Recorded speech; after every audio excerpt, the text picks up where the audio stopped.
So what's up guys? Welcome to RK Vlogs, and for today's video, re-reviewin natin ang akda ni Narciso G. Reyes na Tinubuang Lupa.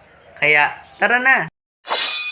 Ang lupang tinubuan ni Narciso G. Reyes ay isang madamdaming kwento na tumatalakay sa pagbabalik loob, pagkakakilanlan at ang pag-ibig sa sariling bayan.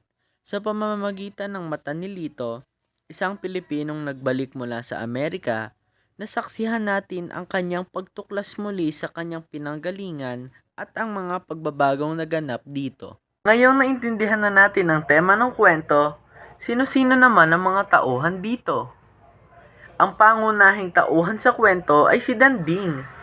Ngayon, sino naman ang mga pantulong na tauhan? Isa na dyan si Tia Juana, si Tio Goryo, at si Lolo Tasio. Sila ang mga tumulong para sumuporta sa kwento upang mas maging maganda ito at mas kaaya-aya.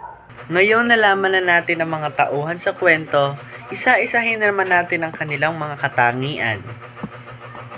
Ang mga katangian ni Danding ay mayroon siyang kolonyal na pag-iisip, hindi siya makabayan at madaling maimpluwensyahan ng dayuhan. Si Tio Goryo naman ay makabayan, tapat at simple at ipinagmamalaki ang kanyang sariling bayan. At panghuli, si Tia Juana naman ay isang mapagmahal sa bayan, masipag at matiisin at mapagkumbaba. So yun lang guys ang may share ko sa inyo. Kita na lang tayo sa next vlog ko. Bye bye!